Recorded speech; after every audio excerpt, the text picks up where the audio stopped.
Visible है आपको ये? ठीक है। देखिए कॉटलिन के साथ में चीज़ क्या है हमारे पास में।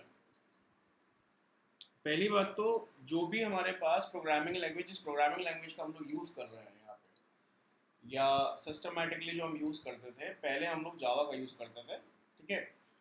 बट कुछ दिक्कतों की वजह से हमने जावा को यूज़ करना बंद कर दिया। ठीक है।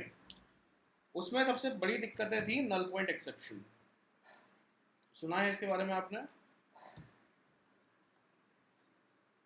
कोई दिक्कत नहीं, देखिए नल पॉइंट एक्सेप्शन मतलब बहुत कॉमन प्रॉब्लम थी। मतलब अगर मैं आपको थियोरेटिकली हिस्टोरिकली चीज़ समझाऊं तो बहुत कॉमन प्रॉब्लम होने का मतलब एग्जैक्टली क्या है कि अ, बहुत कॉमन प्रॉब्लम होने का मतलब ये है कि अगर मैं इसे लेट सपोज मैंने ए कोई वेरिएबल माना हुआ है और मैंने ये कहा कि ठीक है भाई, अभी कोई दिक्कत नहीं है, अभी तो मैं इसमें अंदर कोई वैल्यू नहीं डालता हूँ, अभी मैं इसे बस एक नॉर्मल, मैं ऐसे सिंपल एक वैल्यू मैं इसे ऐसे प्रोवाइड करा दे रहा हूँ, जब भी इसकी बारी आएगी तब इसको हम लोग कुछ वैल्यू प्रोवाइड करा देंगे। फिर हमने क्या किया, हमने इस वैल्यू को एक किसी दूसरी जगह पे यूज़ कर लिया है यहाँ पे इस तरह से। ठीक है। अब दिक्कत ये है कि इन दोनों के बीच में हमने इसको कहीं भी इसके अंदर वैल्यू प्रोवाइड नहीं करी है। मतलब हमने ए बराबर की कितनी क्या वैल्यू होनी चाहिए हमने ये नहीं दिया आपको। ठीक है ना। ऐसे केस में नल पॉइंट एक्सेप्शन आता था। ये जो एरर होती थी, इस तरह की एरर को हम नल पॉइंट एक्सेप्शन बोलते थे। अब नल पॉइंट एक्सेप्शन क्या है, मतलब एग्जैक्ट क्या था? नल पॉइंट एक्सेप्शन में होता ये था कि ये जो हमारे पास वेरिएबल होता था, जब इसकी वैल्यू नल सेट होती थी, यानी इस पर कुछ भी वैल्यू सेट नहीं होती थी, तो ऐसे केस में जब भी हम इस वेरिएबल को किसी भी जगह किसी भी इक्वेशन में यूज कर लेते थे बिना इसको कुछ प्रोवाइड कराए, तो कंपाइल टाइम के दौरान या रन टाइम के दौरान ये हमें नल पॉइंट एक्सेप्शन दे देता था। ठीक है ना। अब दूसरी बात क्या थी? पहली दिक्कत समझ में आ गई, नल पॉइंट एक्सेप्शन। क्योंकि जावा को भी रिप्लेस करते करते इनको काफ़ी साल हो गए हैं, अभी तक जावा ही पूरी तरह रिप्लेस नहीं हो पाई है। रीज़न ये होता है, जावा एक्चुअली जावा बहुत पावरफुल लैंग्वेज है, आसानी से जावा रिप्लेस नहीं हो सकती है चीज़ों को। मतलब आपने एक सिस्टम बना रखा है जावा के ऊपर और आप सोचें कि नहीं, इसी वजह से कॉटलिन भी काफ़ी हद तक जावा पे ही बेस्ड है। ठीक है ना। दूसरी चीज़ क्या थी? Long codes. Long codes long codes का मतलब ये था कि एक फंक्शन को ड्राइव करने के लिए, लेट सपोज अगर आपको कुछ भी यहाँ पे बनाना है, तो जावा के जो रूल्स एंड रेगुलेशन है उसके हिसाब से आपके पास नॉर्मल से ज़्यादा कोड हो जाता था। जैसे अगर आपको सिर्फ सिंपल एक लाइन लिखनी है, मान लेते हैं सिंपल आपको एक लाइन लिखनी है, पर जावा के अंदर जब आप जाएंगे तो वही एक लाइन, मतलब सिंगल लाइन का कोड कन्वर्ट हो जाएगा आपका 5-6 लाइन के कोड के अंदर। है ना। तो ऐसे केस में आपके पास इसके कोड्स बहुत लंबे लंबे चौड़े, बहुत लंबे लंबे कोड्स होते थे और वर्बोसिटी क्रिएट करते थे एक्चुअली। वर्बोसिटी इज ऑल अबाउट कि अननेसेसरी हमने कोड लिखा, बार बार हमने कोड लिखा, ये चीज करते थे। और वर्बोसिटी से ही मिलता जुलता एक आपको और चीज मिलेगी, बॉयलर प्लेट। बॉयलर प्लेट का मतलब होता है एक ही कोड को बार बार लिखना, बार बार उसको यूज करना। That's called boiler boiler plate. मतलब मान के चलिए कि हमारे पास यहाँ पे एक स्क्रीन, दो स्क्रीन और मान लेते 3 स्क्रीन अवेलेबल है। अब कुछ कोड्स हमारे पास ऐसे हैं, मतलब कोई फंक्शनैलिटी हमारे पास ऐसी है जो इन तीनों में लगानी है। तो होता क्या है कि हमें बार बार सेम कोड लिखना पड़ रहा है इनटू ऑल द प्लेसेस। ये चीज हमारे पास बॉयलर प्लेट कोड कहलाती है। या आप ये भी बोल सकते हैं, इधर तो हमने 3 की बात करी है, लेट सपोज हमारी एक ही स्क्रीन है, पर एक ही स्क्रीन पे मल्टीपल फंक्शनैलिटीज हमारे पास में अवेलेबल है। तो ऐसे केस में उसको इंस्टेंशिएट करने के लिए या उसको स्टार्ट करने के लिए हमें बार बार सेम तरह का कोड लिखना पड़ रहा है। इस तरह के कोड्स को हम लोग बॉयलर प्लेट कोड बोलते हैं। ठीक है। तीसरी चीज क्या थी इसके अंदर, मतलब जैसे मैंने आपको बताया यहाँ पे दो तीन चीज़ें मैंने इकट्ठी आपको बता दी है। तो नल पॉइंट एक्सेप्शन हो गया, बड़े बड़े कोड्स हमारे पास थे, बॉयलर प्लेट बहुत ज़्यादा था, वर्बोसिटी बहुत ज़्यादा थी। फॉर दैट थिंग क्या होता था, जैसे देखिए एक बात समझिए, लेट सपोज मैं यहाँ पे ना, जैसे आप यहाँ पे हैं, अब आपसे ये बोला जाए कि मान लेते हैं कि आप कोई डिश बना रहे हैं यहाँ पे। अब डिश के अंदर मैंने एक तो इंस्ट्रक्शन ऐसे होते हैं कि आप एक काम करिए, आप कोई बर्तन रखिए, आप कोई यूटेंसिल यूज़ करिए, यूटेंसिल के अंदर आप सब्जी डाल दीजिए, आप पानी डाल दीजिए, तेल डाल दीजिए, ऐसा कुछ करके हमने एक तो डायरेक्ट बोल दिया आपसे। और एक तरीका ये था कि भाई मैं आपको कहानी सुनाने बैठ गया कि सबसे पहले आपको बर्तन उठाना है, कढ़ाई का, आपको लोहे का बर्तन इस वजह से उठाना है क्योंकि बहुत ज़्यादा पौष्टिक होता है, आयरन होता है, ये होता है, वो होता है। तो यही जो 4 लाइन के कोड है, यही आपके 25-30 लाइन के कोड बन जाएंगे आपके। डेट मीन्स कि आपको उसे रीड करने में बहुत टाइम लगेगा, है ना। आप पहले इसको बहुत टाइम तक रीड करेंगे और फिर मतलब काम वही होना है, ये दोनों सेम ही बात बोल रहे हैं। 30 लाइन वाला कोड भी सेम बात बोल रहा है और ये 4 लाइन वाला कोड भी सेम बात बोल रहा है। पर अंतर क्या है कि इसमें 30 लाइन लिखनी पड़ रही है, तो आपका जो कंपाइल टाइम है ये बढ़ गया, जबकि इधर कंपाइल टाइम बढ़ रहा था क्या, इधर नहीं बढ़ रहा था। तो हमें कुछ ऐसा भी चाहिए था कि भाई हमारा कंपाइल टाइम भी कम हो जाए, जिससे हमारी एप्लीकेशन जल्दी जल्दी रन करना चालू कर दे, ठीक है ना। तो फॉर दैट थिंग कॉटलिन यहाँ पे काम में आएगा। यहीं पे कॉटलिन जो है जावा की जगह पे कॉटलिन समझ में आएगी। फायदा क्या है कॉटलिन का, सबसे पहली बात नल पॉइंट सेफ्टी देती है आपको। नल पॉइंट सेफ्टी का मतलब ये है कि बाई चांस अगर हम इसी सिनेरियो को वापस लेके चलते हैं। अच्छा एक बात और है, एक चीज और ये है कि ये स्ट्रिक्टली टाइप्ड होती है लैंग्वेज, स्ट्रिक्टली टाइप्ड लैंग्वेज होती है। स्ट्रिक्टली टाइप का मतलब ये होता है कि जो चीज आपसे जैसी बोली गई आपको एग्जैक्ट वैसे लिखना है। आपको अगर आपने जावा पढ़ी हो तो आपको याद होगा सबसे ज्यादा जो दिक्कत आती है वो सेमी कॉलन पे आती है। लोगों को सेमी कॉलन लगाना भूल जाते हैं और इस सेमी कॉलन के चक्कर में क्या होता है, आपके पास बड़ी बड़ी एरर्स आ जाती है, लाइन ब्रेक के लिए एरर्स आ जाती है, बहुत सारी चीजें इसमें आ जाती है। फॉर दैट थिंग सबसे पहला कॉटलिन ने काम किया है कि सेमी कॉलन को उड़ा दिया उन्होंने। अब आपको सेमी कॉलन की यूज ही नहीं करना कहीं, ठीक है। दूसरी बात, अगर आपके पास ऐसा कोई सिनेरियो है जिसके अंदर आपने ए को कहीं भी यूज नहीं किया है, ठीक है, और आप मतलब ए के अंदर कोई आपने वैल्यू नहीं दी हुई है और आप ए को यहाँ पे यूज करने वाले हैं, तो इन दोनों से पहले, इस इक्वेशन को लिखने से पहले अगर आपने ये इक्वेशन बिना इसको इंस्टेंशिएट करके डाल दी, तो ऐसे केस में कॉटलिन आपको एरर देना चालू कर देगी। कॉटलिन बोलेगी भाई साहब आपने वैल्यू तो दी नहीं है, या तो आप इस वैल्यू को नल बनाओ। नल बनाने का मतलब ये है कि आप मुझे ये बताओ कि बाई चांस अगर आपकी वैल्यू नल रहती है तो उसमें बाय डिफॉल्ट पे वैल्यू क्या डालूंगी। सबसे पहले तो आपको ये बताना पड़ेगा। तो इससे फायदा क्या हो जाता था, इससे फायदा ये होता था कि हम जो भी वेरिएबल को नल बना रहे होते थे या एक्सेप्शनल या ऑप्शनल वेरिएबल बना रहे होते थे, उस वेरिएबल के अंदर हम ऐसी वैल्यू भी डालते थे या ऐसी वैल्यू भी इंस्टेंशिएट करते थे जो वैल्यू नल होने के टाइम पे आ जाए हमारे पास में। जैसे एग्जांपल के तौर पे अगर ए की वैल्यू 6 है, ए की वैल्यू 7 है, ए की वैल्यू 8 है, कोई दिक्कत नहीं है, इसमें सब काम चल जाएगा। पर अगर ए की वैल्यू नल है तो ऐसे केस में क्या आएगा आपके पास में, तो इन्होंने कॉटलिन ने बोला हुआ है कि भाई अगर ए की वैल्यू नल है आपके पास में तो आप मुझे कोई एक ऐसी वैल्यू दे के जाओ जो इसको रिप्लेस कर दे। तो हमने इसको 0 से रिप्लेस कर दिया, मान लेते 0 से रिप्लेस कर दिया, तो क्या होगा, जब भी इसकी वैल्यू नल होगी तो इसकी वैल्यू डायरेक्टली 0 हो जाएगी, ठीक है। तो इस तरीके से इसने नल पॉइंट सेफ्टी पकड़ाई आपको। बात समझ में आ रही है। दूसरी बात क्या है कॉटलिन के साथ में, ये बहुत कंसाइज लैंग्वेज है। कंसाइज का मतलब ये है जो चीज आप 4 लाइन में लिख रहे हैं वो चीज आप सिंपल 1 लाइन में डिक्लेयर कर सकते हैं, ठीक है।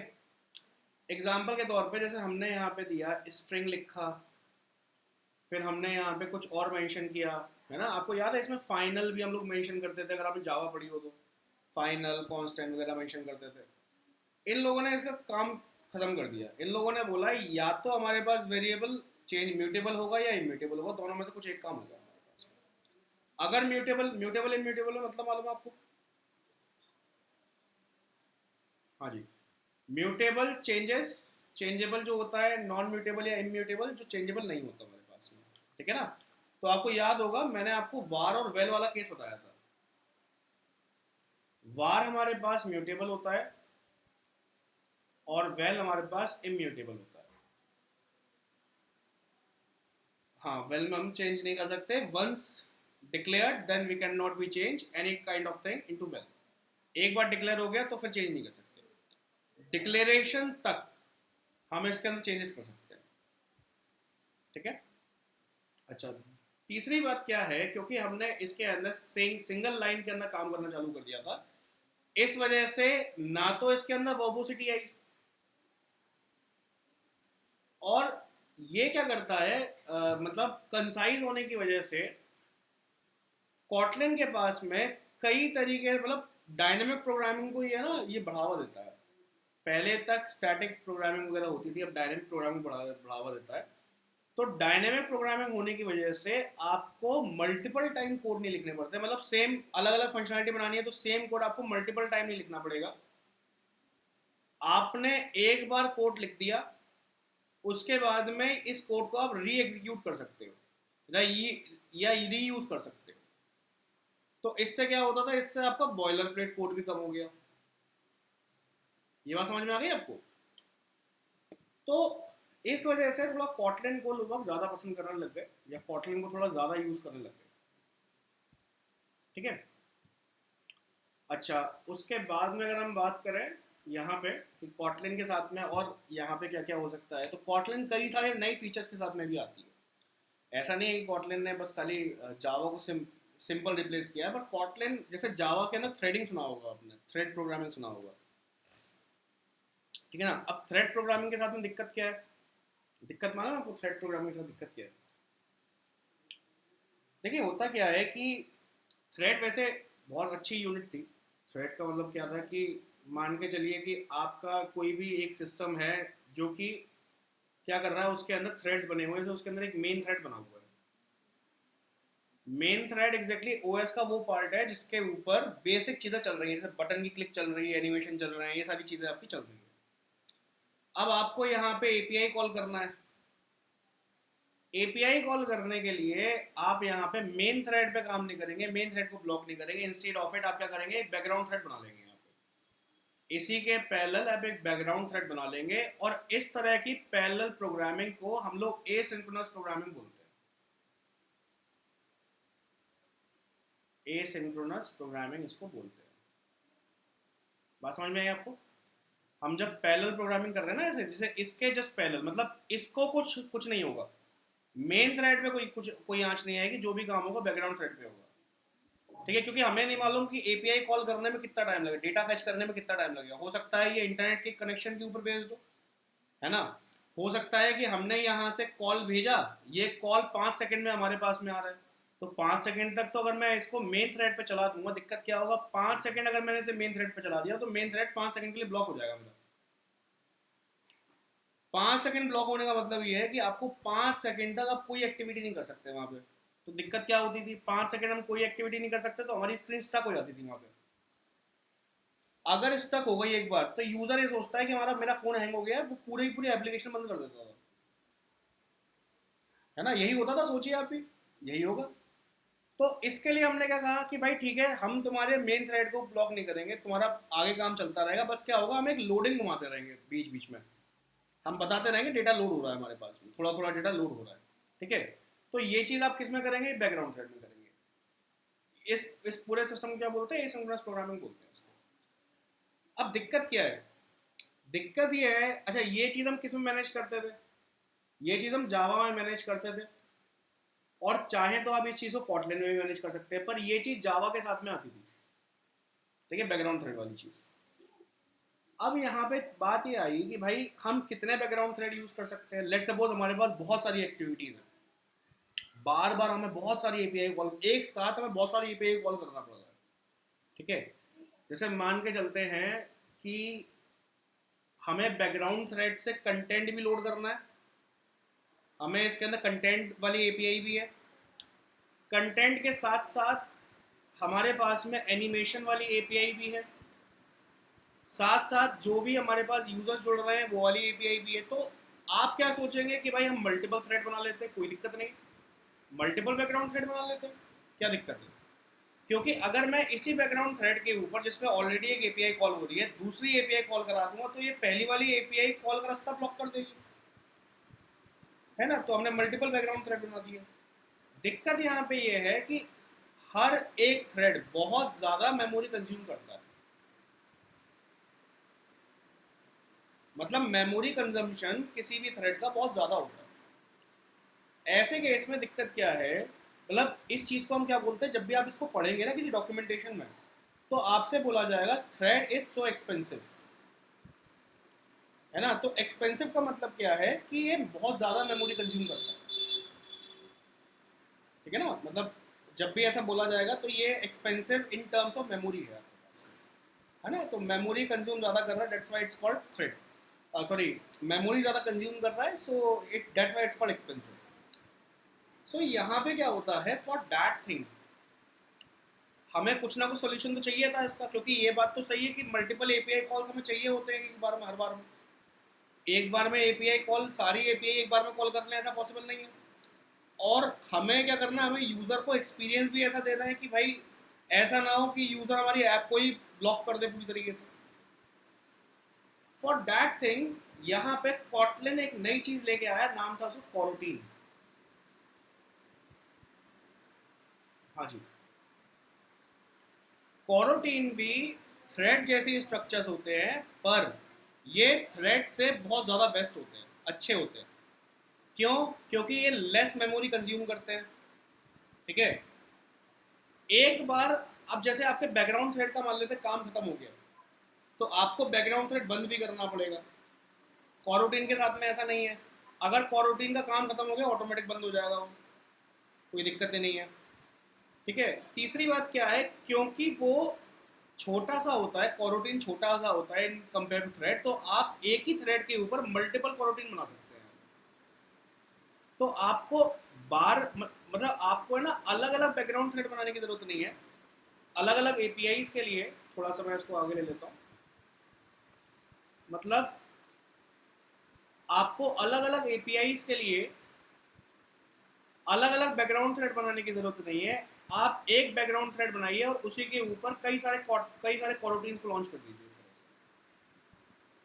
तो इससे फायदा क्या होता था, हमारे पास मान लेते 4 एपीआईज हैं, 4 एपीआई को डेवलप करना है, तो अलग अलग 4 बैकग्राउंड थ्रेड की जगह 4 कोरोटीन दे दिए एक बैकग्राउंड थ्रेड पे। तो एक बैकग्राउंड थ्रेड ने आपकी जितनी मेमोरी कंज्यूम करनी थी उतनी कर ली, और उस मेमोरी कंजम्पशन के ऊपर छोटे छोटे कोरोटीन रन हो रहे हैं आपके आराम से, कोई दिक्कत ही नहीं है। और एक बार अगर आपकी काम पूरा हुआ, एक बार आपकी एपीआई पूरी हुई तो ये ऑटोमेटिकली वैसे ही बंद हो जाएंगे सारे के सारे। तो एक बार अगर ये सारे बंद हुए तो बैकग्राउंड थ्रेड भी ऑटोमेटिकली बंद हो जाएगा आपका, तो जरूरत ही नहीं पड़ेगी आपको कुछ भी करने की। इस वजह से थोड़ा कॉटलिन को ज्यादा सीरियसली लोग लेने लग गए, बात ये थी, समझ में आ गई बात ये। दूसरी बात, कॉटलिन आता है एमवीवीएम स्ट्रक्चर, एमवीवीएम आर्किटेक्चर के साथ में। एमवीवीएम आर्किटेक्चर का मतलब सुना है इसका नाम, एमवीवीएम का?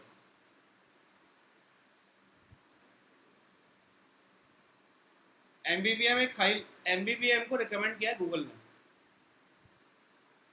एमवी मतलब जब गूगल से पूछा गया कि भाई ये बताओ, आपके पास तीन तरह के आर्किटेक्चर्स हैं, एमवीसी है, एमवीपी है और एमवीवीएम है, तो इन तीनों में से आपके हिसाब से कौन सा बेस्ट है?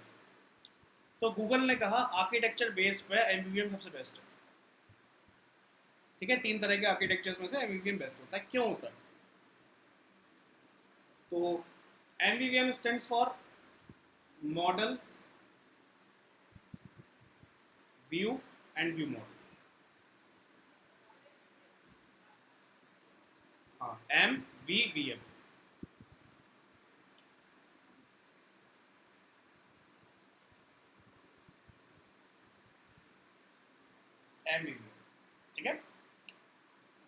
इसमें मॉडल क्या होता है? मॉडल हमारे पास होती है डेटा क्लास, व्यू मॉडल होता है हमारा कंट्रोलर क्लास,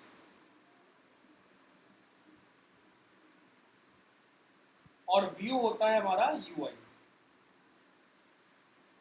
तो क्या होता है, अगर मैं ऐसे एक सीधे सीधे स्ट्रक्चर में लगाऊं तो उसका सीधा सीधा स्ट्रक्चर ऐसे बैठता है। सबसे पहले हमारे पास डेटा क्लास आती है, फिर डेटा क्लास के बीच में आती है कंट्रोलर क्लास, और कंट्रोलर क्लास के बाद में आता है यूजर इंटरफेस। मतलब ये डेटा क्लास और यूजर इंटरफेस के बीच के अंदर, बीच में एज अ मीडिएटर काम करती है व्यू मॉडल क्लास। समझ गए? क्या काम होता है, जब भी हमारे पास डेटा क्लास में कोई एक डेटा आता है तो उसको सेंस करती है कंट्रोलर क्लास। जो भी आपको काम करना होता है उसके ऊपर, मान लेते हैं उसके अंदर हमें कोई फंक्शनैलिटी ऐड ऑन करनी है, हमें उसके ऊपर जीएसटी कैलकुलेशन करना है, हमें उसके ऊपर इनकम टैक्स कैलकुलेशन करना है। कैलकुलेशन करने के बाद में वो क्या करती है, उस डेटा को शो करा देती है यूआई के अंदर। ये बात समझ में आ गई यहाँ तक? अब इस पूरे सिनेरियो के अंदर बात क्या है, अगर हम बात करें तो नॉर्मल, क्या ये काम नॉर्मली नहीं हो सकता? मतलब अगर मैं एमवीवीएम को ना यूज करूं तो हो नहीं सकता? तो इसका आंसर है यस, ये बिल्कुल हो सकता है। अगर आप बिना एमवीवीएम के यूज करेंगे तब भी हो जाएगा, कोई दिक्कत नहीं है। पर दिक्कत क्या है, हमारे सिस्टम के अंदर हमारा जो मोबाइल फोन होता है इसके अंदर क्या होता है कि मैंने आपको ऑन क्रिएट व्यू पढ़ाया था, याद है? लाइफ साइकिल पढ़ाई थी मैंने आपको, ऑन क्रिएट व्यू, स्टेट, याद है आपको?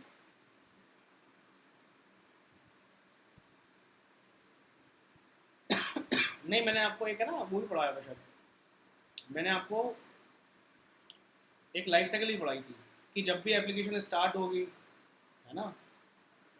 हाँ, लाइफ साइकिल का मैंने लिंक दिया था, तो उसका पढ़ लीजिएगा, वो इंपॉर्टेंट है थोड़ा सा ना। देखिए, जब भी क्या होता है, जैसे मान लेते हैं एक बहुत सिंपल सी चीज़ है स्क्रीन रोटेशन। जैसे आपने कभी देखा होगा कि आप जब भी अपने फ़ोन को थोड़ा टिल्ट करते हैं आपकी स्क्रीन घूम जाती है, वो पोर्ट्रेट से लैंडस्केप में आ जाती है। और जैसे ही वो पोर्ट्रेट से लैंडस्केप में आती है, थोड़ा सा ब्लिंक करते ही, मतलब 2-3 सेकंड का, 2 सेकंड के टाइम के अंदर ही आपका डेटा वापस से लोड हो जाता है। ठीक है वो बात?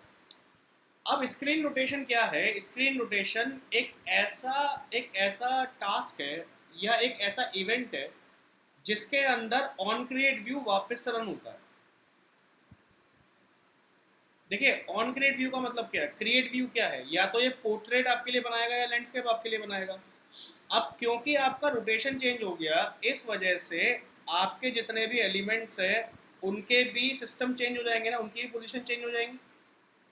तो ऐसे केस में आपके सिस्टम को, आपका जो मोबाइल है उसको क्या करना होता है, उसको दोबारा से व्यू क्रिएट करना होता है। ठीक है? तो वो दोबारा से ऑन क्रिएट व्यू पे आता है, मतलब वापस से ऑन क्रिएट व्यू रन करता है। ऐसे केस में क्या होता है, आपने जो भी एपीआई कॉल करी होती है, ये वापस से एपीआई से सारा डेटा फेच करता है, उसके ऊपर काम करता है, और फिर आपको डेटा सेट कराता है। तो इसमें टाइम चला जाता है आपका। समझे बात को? मतलब आप सोचिए, 3 सेकंड आपने पोर्ट्रेट में दिए थे, गलती से मेरा स्क्रीन रोटेशन हो गया, वो स्क्रीन रोटेट हो गई, ऑन के व्यू वापस चल गया, फिर से मैं 3 सेकंड का वेट कर रहा हूँ। ठीक है? अब सामने वाले को लैंडस्केप में दिखाई नहीं दे रहा, वो वापस से पोर्ट्रेट करने में लगा हुआ, फिर 3 सेकंड लग रहे हैं इसके अंदर। समझ रहे बात को? तो इससे क्या होता है, अननेसेसरी लोड बनता है अपने ऊपर, है ना? क्योंकि आप सोचिए, बार बार बैकग्राउंड थ्रेड बन रहा है आपके पास में, है ना? बार बार बैकग्राउंड थ्रेड बनने का मतलब क्या है, बार बार मेमोरी कंज्यूम हो रही है, तो आपका फ़ोन जल्दी हीट हो जाता था, इस चीज़ से हीट हो जाता था, एप्लीकेशन लैग करना चालू कर देती थी, या एप्लीकेशन हैंग होना चालू कर देती थी।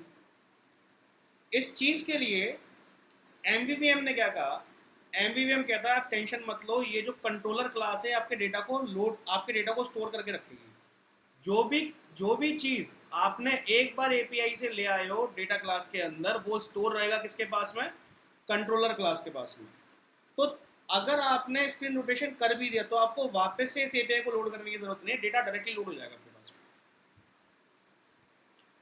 तो ये बहुत फायदेमंद थी चीज़ एमवीवीएम। समझिए ना आपको इसको? तो इसको स्टार्ट करते हैं। ठीक है, कहाँ से इसको स्टार्टिंग करनी है हमें, ये हमें देखना होगा। तो सबसे पहले हम लोग अपने इस पे आ जाते हैं, अपने पार्ट पे आ जाते हैं। यहाँ पे आपको एक IDE डाउनलोड करना होगा, ठीक है। IDE का नाम है इंटेलिजे आइडिया।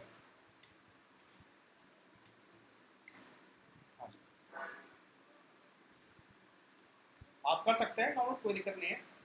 इंटेलिजे आइडिया जो है ना, ध्यान रखिएगा, इंटेलिजे आइडिया ये जो अगर आप डायरेक्ट खोलेंगे तो ये आपसे पैसे मांगेगा, ये पैसे मांगता है। डायरेक्ट खोलते हैं देखिए, दिखाई दे रहा है फ्री 30 days ट्रायल, तो यानी कि पैसे मांगता है। फॉर दैट थिंग हम यहाँ पे इसका कम्युनिटी वर्जन यूज करते हैं, ठीक है। मैं कम्युनिटी वर्जन, एक मिनट आप रुकिए, कम्युनिटी वर्जन में देख कर आता हूँ आपको।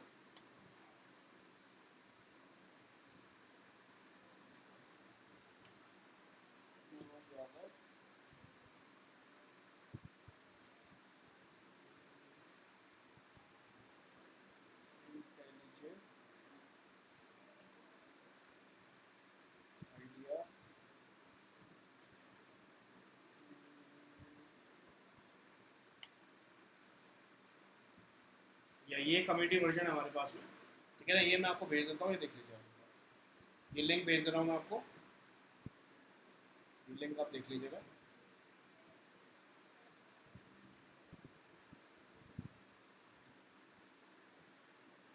एक्चुअली एक स्टूडेंट थे, उन्होंने, वो अमेरिका में रहते हैं, वो वेल्स फार्गो एक बैंक है उसके अंदर काम करते हैं वो, बट डेवलपर है हम लोग, सीनियर डेवलपर हैं वो।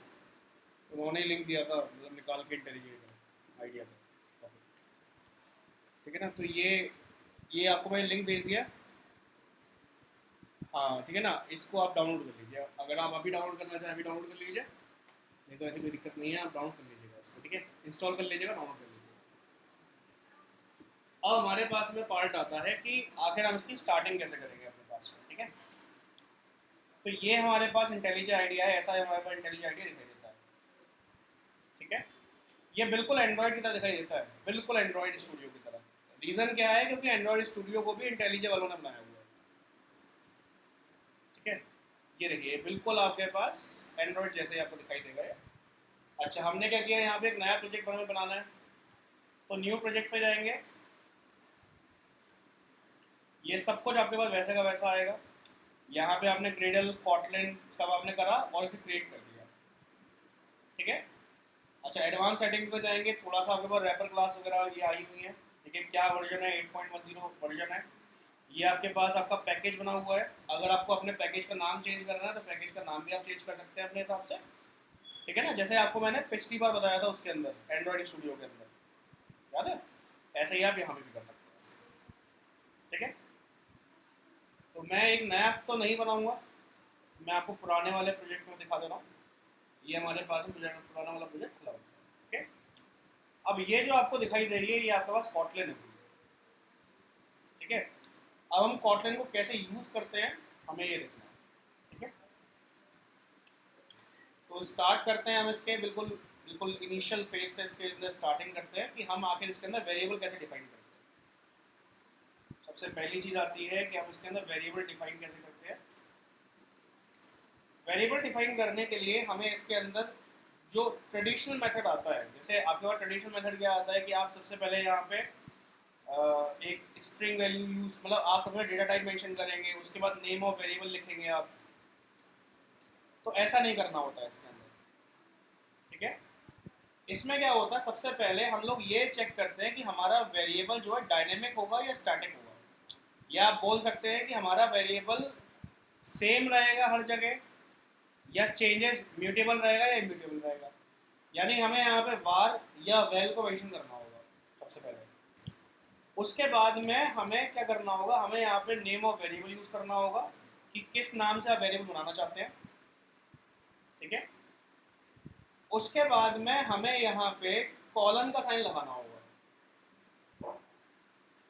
ये कॉलन का साइन क्या काम करता है, ये एग्जैक्टली बताता है कि आपका जो डेटा टाइप है वो क्या है, तो आपको यहाँ पे डेटा टाइप मेंशन करना होगा अपना, और फिर इक्वल्स लगा के आपको अपनी वैल्यू देनी है। हाँ जी, तो मैं आपको एक वेरिएबल दिखाता हूँ, जैसे मैंने यहाँ पे var यूज किया, मैंने यहाँ पे लिया नेम, स्टूडेंट नेम, फिर मैंने कॉलन लगाया, यहाँ पे डाला स्ट्रिंग, इसके बाद नाम दे दिया लेट्स सपोज राजेश। तो ये तरीका होता है जिससे हम लोग क्या करते हैं, एक वेरिएबल डिफाइन करते हैं। ठीक है, अच्छा अब एग्जैक्टली क्या चीज़ है सिस्टमेटिकली हमारे पास में, सिस्टम पूरा क्या है, क्या अवेलेबल है यहाँ पे। तो ये जो वेरिएबल है ये हमारे पास में किस टाइप का है, स्ट्रिंग टाइप का है। तो यहाँ पे अभी हमने डायनेमिकली या हमने यहाँ पे हार्ड कोर ये मेंशन किया हुआ है कि हमारा जो वेरिएबल है ये किस तरीके का है, ये स्ट्रिंग टाइप का है। तो जब भी हम लोग किसी भी वेरिएबल का डेटा टाइप हार्डकोर मेंशन करते हैं, कोड में मेंशन करते हैं, इस चीज को हम बोलते हैं टाइप एक्सप्लिसिट। ठीक है, इस कंडीशन को हम बोलते हैं टाइप एक्सप्लिसिट। जैसे ये क्या है, ये हमारे पास टाइप एक्सप्लिसिट है। अगर आपसे पूछा जाएगा स्टूडेंट नेम किस तरह के डेटा टाइप टेक्निक से बना हुआ है, तो एक टाइप एक्सप्लिसिट टेक्निक से बना हुआ है। जबकि अगर हम लोग यहाँ पे डेटा टाइप डिफाइन नहीं करते हैं और इसका जो डेटा टाइप होता है, इसका डेटा टाइप इसकी वैल्यू के हिसाब से डिफाइन होता है, डिफाइंड बाय वैल्यू, इस चीज को हम बोलते हैं टाइप इन्फेरेंस। ठीक है, दैट मीन्स कि अगर मैं यहाँ पे लिख दूं स्टूडेंट सिटी और यहाँ पे मैं इक्वल्स टू करके उसकी सिटी लेट सपोज कहाँ से बिलोंग करता है,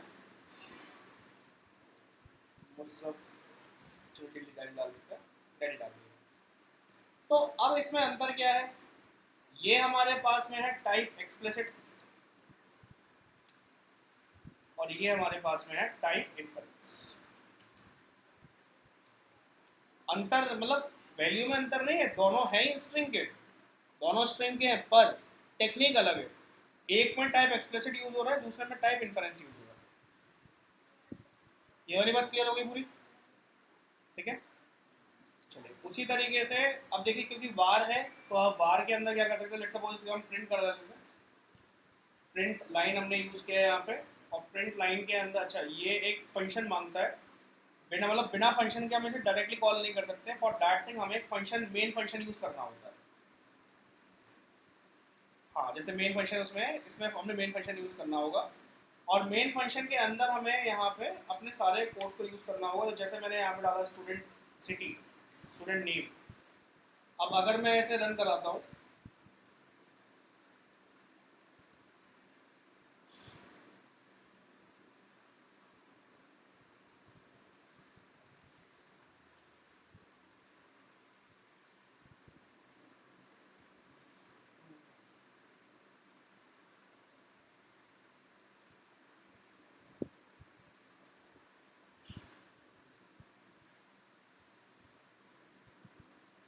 ये पूरा पार्ट क्लियर हो गया आपको। देखिए यहाँ पे हमारे पास स्टूडेंट नेम सही तरीके से आ चुका है। अच्छा अगर मैं यहाँ पे स्टूडेंट नेम को चेंज करूँ, लेट सपोज अगर मैं यहाँ पे स्टूडेंट नेम को यहाँ से हटा के मैं यहाँ पे नाम लिख देता हूँ प्रिया श्रीवास्तव, और उसके बाद में अगर मैं इसको कॉल करता हूँ तो ये प्रिया श्रीवास्तव हो जाएगा, प्रिया श्रीवास्तव। जबकि अगर यही चीज मैं यहाँ पे कर दूँ वेल, तो ये मुझे एरर देना चालू कर देगा। ठीक है, तो ये हमारे पास में वेल और ये मतलब हमारे पास में रहता है कि हम कैसे अपने एक्सप्रेशंस इनको डिफाइन करते हैं। ठीक है, वेरिएबल्स को हम कैसे यहाँ पे डिफाइन करते हैं, ये यहाँ पे अवेलेबल है। अच्छा और हमारे पास में क्या हो सकता है, हम यहाँ पे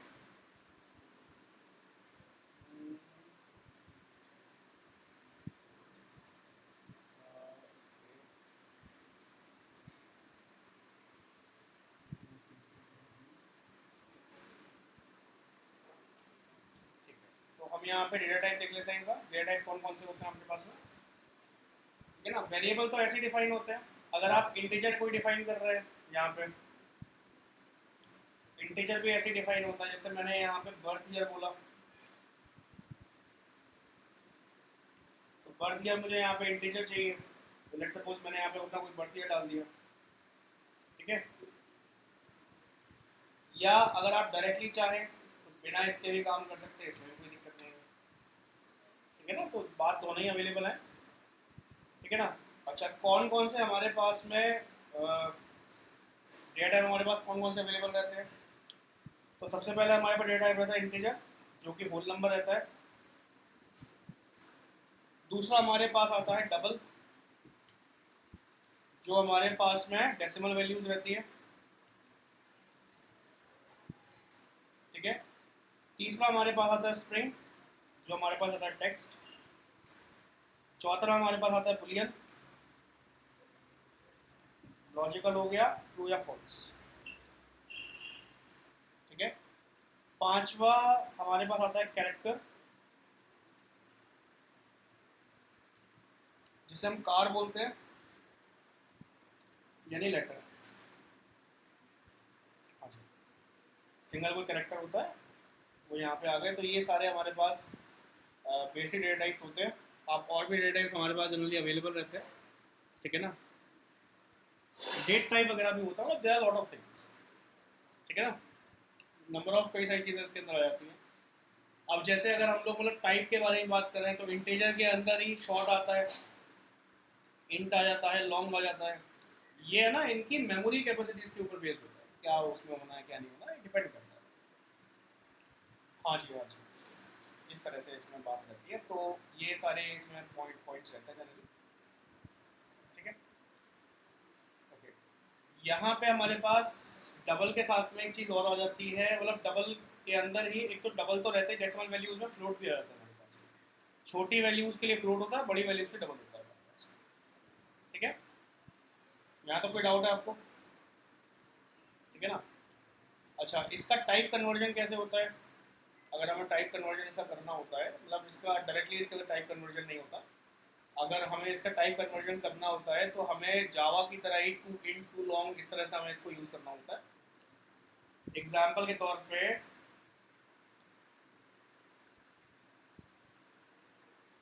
मैं यहाँ से इसको डिलीट कर देता हूँ।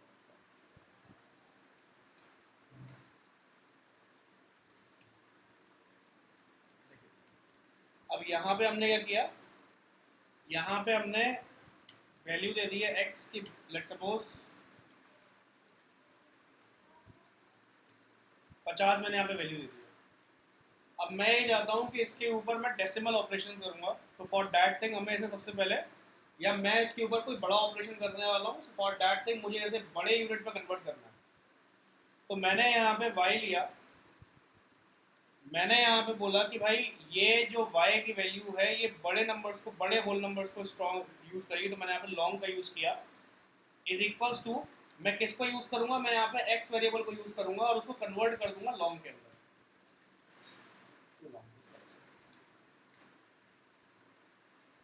ठीक है ना। इससे क्या हो जाएगा, 50 जो जो x की वैल्यू है, अब ये टेम्परेरी फॉर्म के अंदर, ध्यान रखिएगा ये जो पार्ट होता है टेम्परेरी के लिए होता है, इससे इस ओरिजिनल वेरिएबल पे कोई फर्क नहीं पड़ेगा।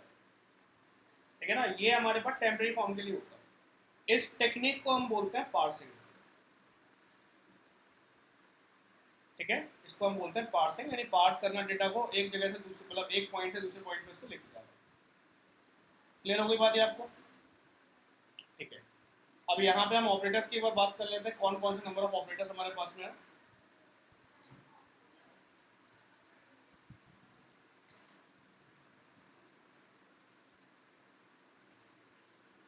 तो यहाँ पे पहला ऑपरेटर हमारे पास में प्लस आता है, माइनस आता है, डिवाइड आता है और मल्टीप्लाई आता है। ये तो हमें मालूम ही है कि इन चारों का क्या यूज़ है, इसको बताने की कोई जरूरत नहीं होगी मुझे। अगला यहाँ पे आता है प्लस प्लस और माइनस माइनस। प्लस प्लस और माइनस माइनस का मतलब होता है इंक्रीमेंट या डिक्रीमेंट।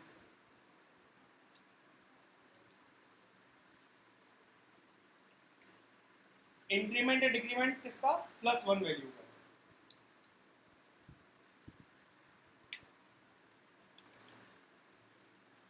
और तीसरी चीज इसके अंदर क्या आती है, यहाँ पे हम यहाँ पे मॉडुलस का यूज करते हैं, परसेंट साइन का यूज करते हैं, दैट्स कॉल्ड मॉडुलस। ये बात ध्यान रखिएगा, जब भी हम डिवाइड करते हैं, मतलब जब भी हम ये वाला डिवीजन वाला साइन लगाते हैं, तो डिवीजन में हम लोग फाइंड आउट करते हैं कोशेंट को। दैट मीन्स जब हम 5 डिवाइड बाई 2 करेंगे तो ऐसे केस में कोशेंट आएगा 2.5, तो ये इस डिवाइड वाले साइन से आता है। पर जब हमें रिमाइंडर फाइंड आउट करना होता है, रिमाइंडर के लिए हम लोग परसेंट का यहाँ पे साइन लगाते हैं, मॉडुलस का साइन लगाते हैं हम यहाँ पे। तो उस केस में जब हम 5 डिवाइड बाई 2 करेंगे तो हमें ये आंसर निकाल के देगा 1। समझ गए, ये अंतर होता है इसमें। कोई डाउट है इसमें आपको? क्लियर है? ठीक है। उसके बाद हमारे पास असाइनमेंट ऑपरेटर आता है। ठीक है, असाइनमेंट ऑपरेटर्स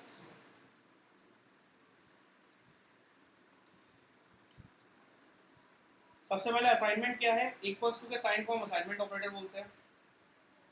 ठीक है, तो यहाँ पे जो हमारे पास नंबर ऑफ असाइनमेंट ऑपरेटर होते हैं कौन कौन से होते हैं? एक होता है इक्वल्स टू, दूसरा होता है प्लस इक्वल्स टू, तीसरा होता है माइनस इक्वल्स टू,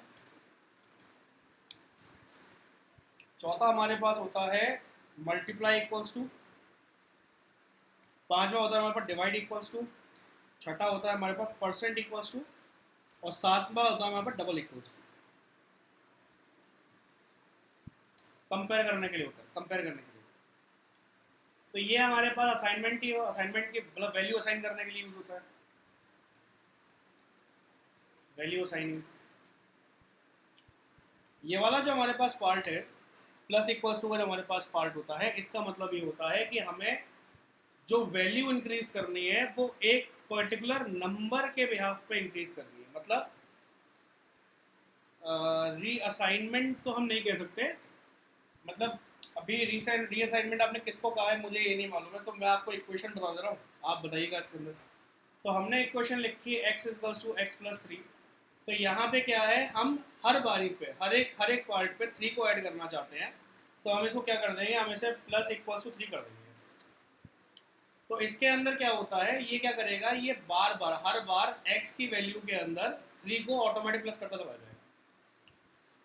ठीक है, उसी तरीके से यहाँ पे क्या होता है, x equals to X minus 3 है, तो यहाँ पे क्या हो जाएगा, जब हम उसे माइनस इक्वल्स टू 3 करेंगे तो ये हर बार ऑपरेशन के अंदर क्या करेगा, 3 को माइनस करता चला जाएगा। एग्जाम्पल के तौर पर अगर यहाँ पे हम एग्जाम्पल लें, अगर हम यहाँ पे एग्जाम्पल लें तो एग्जाम्पल के अंदर हमारे पास क्या आ गया, 0 आ गया, 3 आ गया, 6 आ गया, 9 आ गया, 12 आ गया। ठीक है, उसी तरीके से अगर हम यहाँ पे एग्जाम्पल लें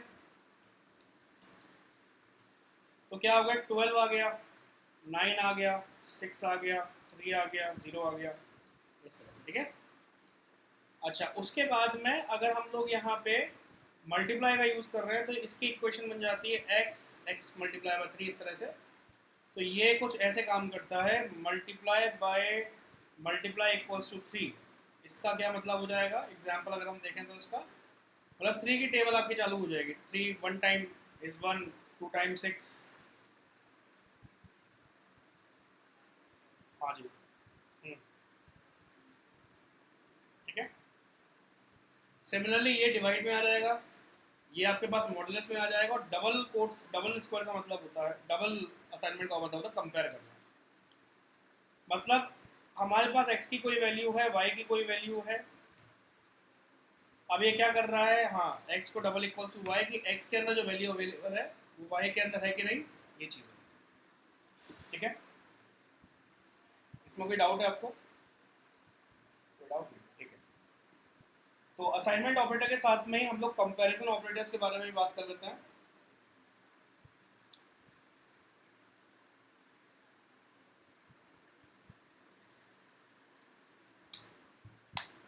कंपैरिजन ऑपरेटर में हमारे पास में क्या आता है, सबसे पहला आता है जैसे इक्वल्स टू, तो बता ही चुका हूँ मैं आपको ऑलरेडी, तो मैं यहाँ पे लिख दे रहा हूँ, ये हमारे पास होता है इक्वल्स टू।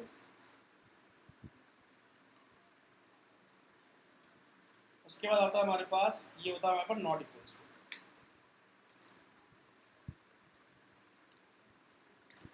तीसरा हमारे पास में आ जाता है ग्रेटर देन।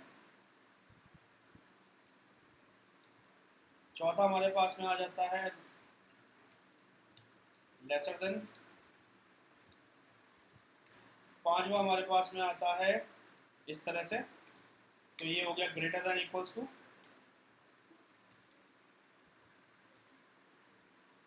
उसी तरीके से अगर हम यहाँ पे बात करें, हाँ जी, तो ये हो जाता है लेसर देन इक्वल्स टू।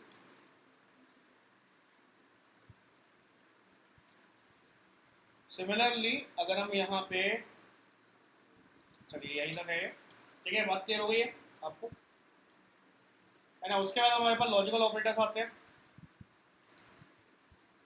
हाँ, एंड लॉजिकल, है ना, एंड और नॉट, ये तीन हमारे पास आते हैं ना। एंड आता है, और आता है, और नॉट आता है, ठीक है। इस तरह से क्लियर है आपको ये बात। अब हम स्ट्रिंग ऑपरेशंस के ऊपर पढ़ते हैं अपने।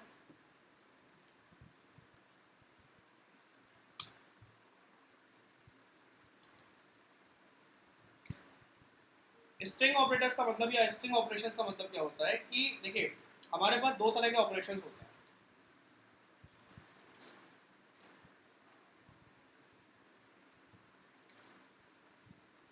जब भी हम लोग ऑपरेशंस करते हैं तो हमारे पास दो तरह के ऑपरेशंस होते हैं। एक होता है अरिथमेटिक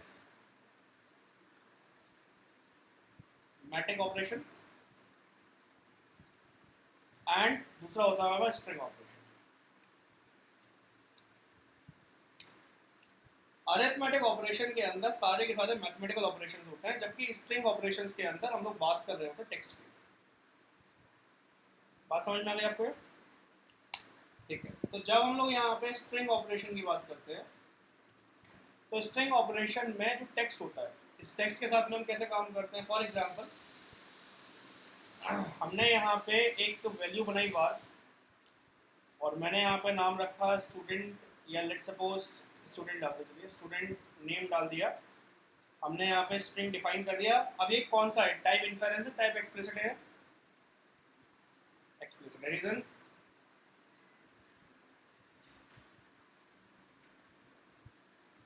ठीक है, हाँ जी, ठीक है, तो समझ में आ गया ना एक्सप्लिसिट वगैरह हर चीज़, ठीक है। तो अगर हमने यहाँ पे जैसे राजेश कुमार डाल दिया, इस तरह से अपना स्टूडेंट नेम डाल दिया। नाउ मैं यहाँ पे ना इनकी इनकी जो वैल्यूज़ हैं, इसको हम लोग इस तरीके से यूज़ करना चाहते हैं कि हमारे पास में जो भी मतलब एक्सेस हो इसका। लेट सपोज मुझे इसका जो प्रिंट करना है, मुझे स्टार्टिंग से इसका जो पहला लेटर है इसको प्रिंट करना है। तो होता क्या था कि पहले तो हम लोग जावा में क्या करते थे, पहले इसको एरे बनाते थे, पहले से एरे में हाँ, ले लीजिए आप, ले लीजिए।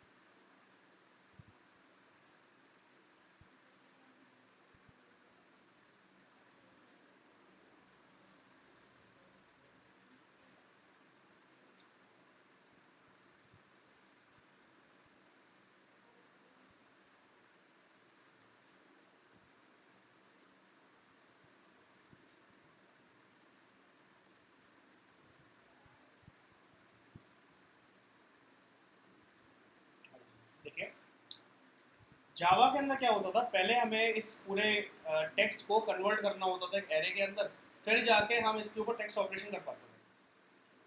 जबकि यहाँ पे क्या होता है, लेट सपोज मुझे इसके अंदर पहला एलिमेंट यानी कि आर, राजेश कुमार का जो आर है, जो पहला आपका नाम का पहला लेटर है आर, मुझे ऐसे प्रिंट करना है।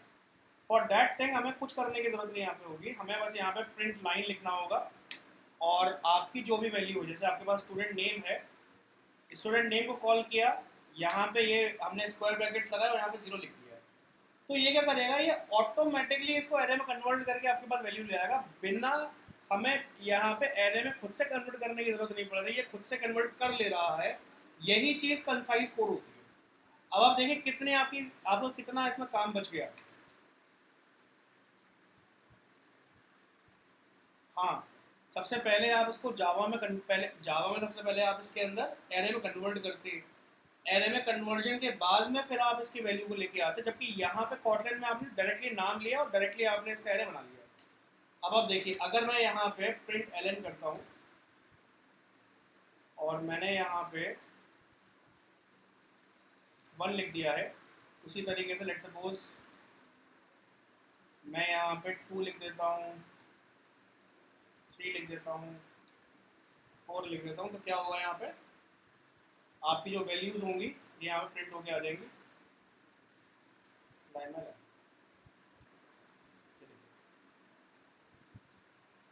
ठीक है ना, तो ये सिंपल, बहुत सिंपल है, मतलब आप भी बोल सकते हैं कॉटन बहुत सिंपल है इसके अंदर, इस मामले में।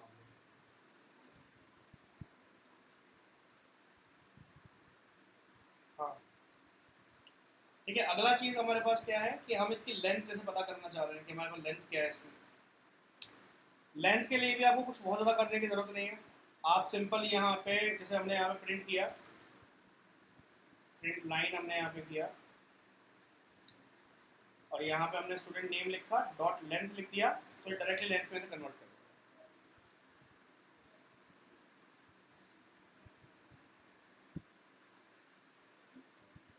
हाँ कुछ भी लिखने की जरूरत नहीं है आपको इसमें।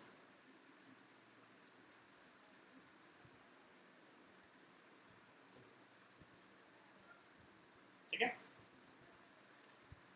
अच्छा उसके अंदर क्या होता है, एक चीज़ और होती है इसके अंदर, अगर ट्रिम करना चाहें तो ट्रिम भी आप कर सकते हैं, इसको स्ट्रिंग में कन्वर्ट करके आप इसको ट्रिम करना चाहें तो आप ट्रिम भी कर सकते हैं इसको।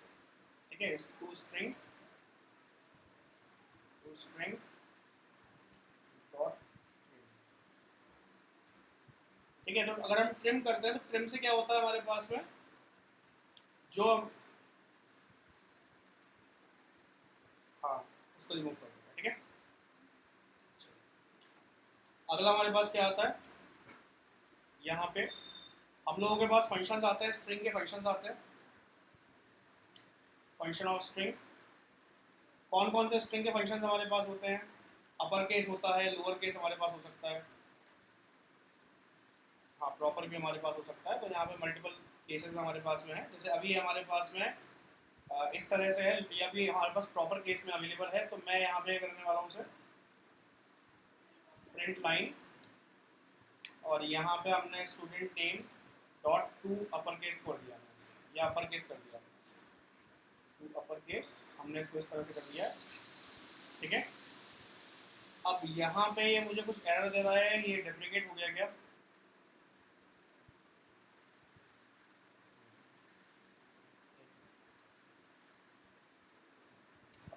ठीक है, तो अपर केस में क्या होगा, राजेश कुमार ये जो वाला जो पार्ट है पूरे को अपर केस में कन्वर्ट कर देगा, और यहाँ पे हमने इसको ले लिया लोअर केस, तो यहाँ पे पूरे को लोअर केस में कन्वर्ट कर देगा।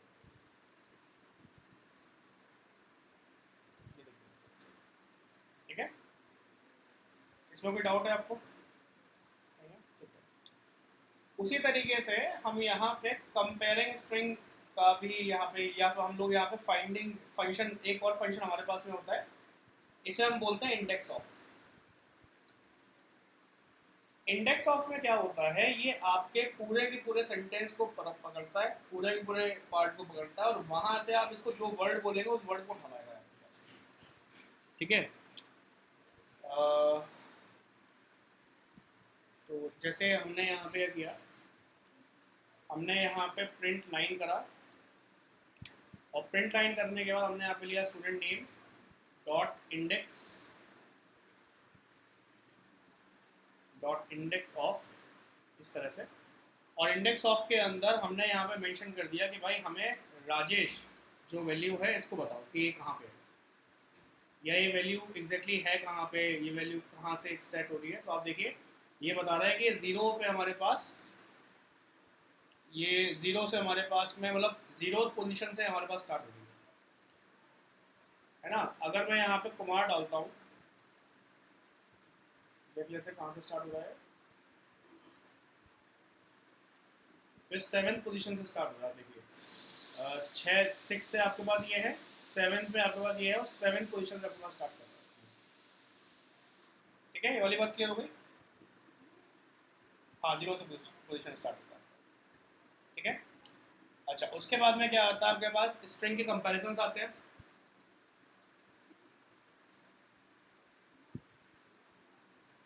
बिटवीन स्ट्रिंग्स, कंपैरिजन का मतलब क्या होता है कि मान लेते हैं हमारे पास दो स्ट्रिंग वैल्यूज अवेलेबल है, ठीक है, हमारे पास दो स्ट्रिंग वैल्यूज अवेलेबल है, जैसे मैंने यहाँ पे डाल दिया कंफर्म स्टूडेंट नेम। अब इसके लिए हमें क्या करना पड़ता था, इसके लिए हमें ना इफ एल्स स्टेटमेंट का यूज करना पड़ता था कि भाई स्टूडेंट नेम डालो, फिर कंफर्म करो कि स्टूडेंट नेम आपने ये डाला है।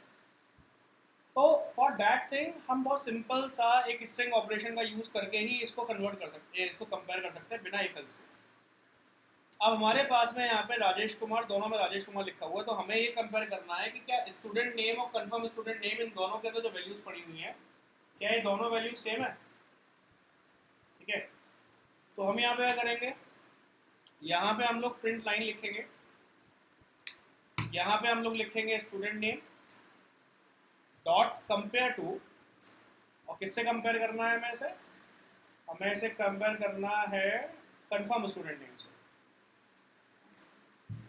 अगर इसकी वैल्यू सही होगी, अगर दोनों आपस में आएंगे, ठीक है, तो चलिए एक बार इसको रन करा के देख लेते हैं।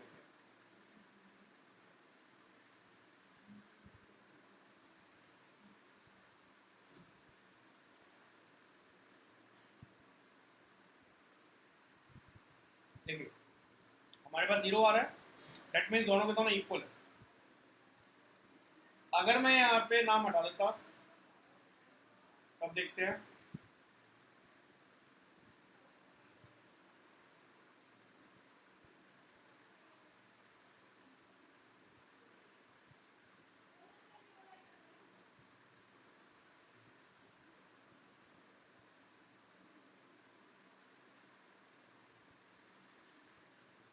आप देखिए यहाँ पे ना हमारे पास ये आंसर नहीं आ रहा है, मतलब हमारे पास 6 करके आंसर आ रहा है। 6 करने का मतलब ये है कि हमारे पास, हाँ 6 तक हमारे पास रह गया है, इसके बाद में हमारे पास वैल्यू अवेलेबल नहीं है, ये इसने बता दिया, ठीक है ना।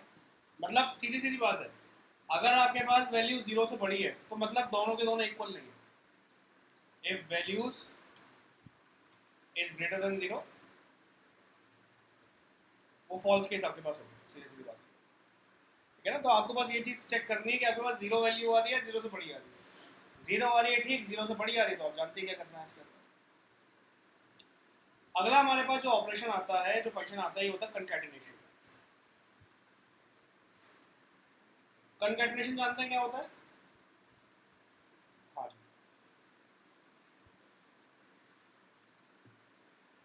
एग्जाम्पल के तौर पर हमारे पास फर्स्ट नेम हो गया,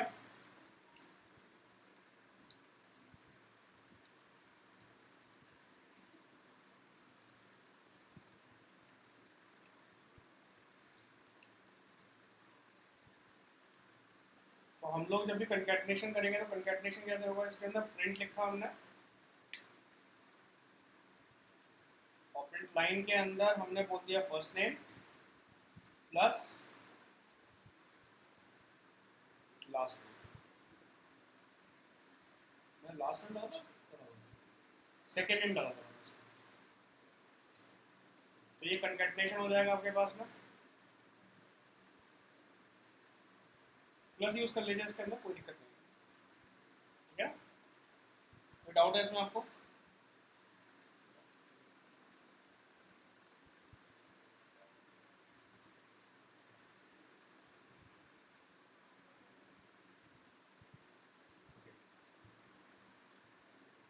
अगले में हमें टेम्पलेट को यूज करना है, मतलब स्ट्रिंग के अंदर use variable in template. Template का मतलब क्या होता है, बना बनाया रखा हुआ है, आपको बस नाम मेंशन करना, ऑटोमेटिक अपना नाम मिल जाएगा। तो यहाँ पे टेम्पलेट्स का मतलब क्या हुआ, हमने यहाँ पे प्रिंट लाइन लिखा, और इंस्टेड ऑफ मैंने फर्स्ट नेम लास्ट नेम की जगह यहाँ पे मैं लिखा hello and good morning mister, और यहाँ पे हमने क्या किया, ये जो हमने नेम लिया है फर्स्ट नेम लास्ट नेम, इसको हम यहाँ पे डाल देंगे। तो हमने यहाँ पे क्या किया, अब देखिए हमें ड्यूरिंग द स्ट्रिंग यहाँ पे यूज करना है, क्योंकि ड्यूरिंग द स्ट्रिंग हमें यहाँ पे यूज करना है। फॉर दैट थिंग हम यहाँ पे क्या करेंगे, वैल्यू को है ना, मतलब आप बोल सकते हैं यहाँ पे कि वैल्यू को हम यहाँ पे डॉलर का साइन देके मेंशन करते हैं इस तरह से। तो जावा में क्या होता था, जावा में हमें अलग से बाहर आके फिर प्लस करके फिर हमें काम करना पड़ता था। यहाँ पे कुछ जरूरत नहीं है, यहाँ पे ड्यूरिंग द स्ट्रिंग आप काम कर सकते हैं इस तरह से। हाँ ठीक है। अब आप देखिए, अगर आप इसे करेंगे रन करेंगे तो hello and good morning mister Rajesh Kumar. अगर मैं यहाँ पे राजेश कुमार की जगह मनोज लिख देता तो मनोज कुमार देता, ठीक है ना। तो टेम्पलेट बनाने के तरीके होते हैं। कोई डाउट है यहाँ तक आपको? पूरा क्लियर हो गया? तो अगला जो हमारे पास में है ये है, इसको हम लोग एक काम करते हैं, इसको हम कल पढ़ते हैं। आज आप यहाँ तक पढ़िए इसको।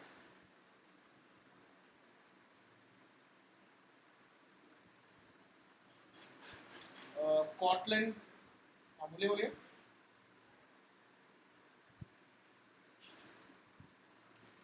किस चीज़ के रिगार्डिंग? हाँ शायद कॉटलिन, हाँ उसका पढ़ लीजिएगा, उसमें कोई दिक्कत नहीं। हाँ ऐसा आप कर लीजिए, कोई दिक्कत नहीं है, ठीक है, उससे पढ़ सकते हैं आप। नहीं तो मैं एक काम करूँगा, मैं आपको एक W3 स्कूल्स का मेंशन करा दूँगा।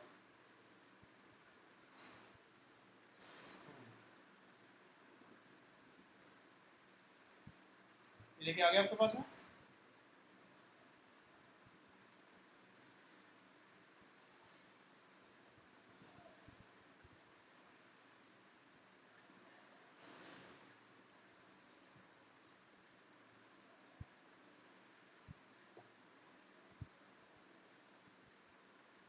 हाँ शायद मैंने ये भी आपको दिया हुआ है कोई। अच्छा हाँ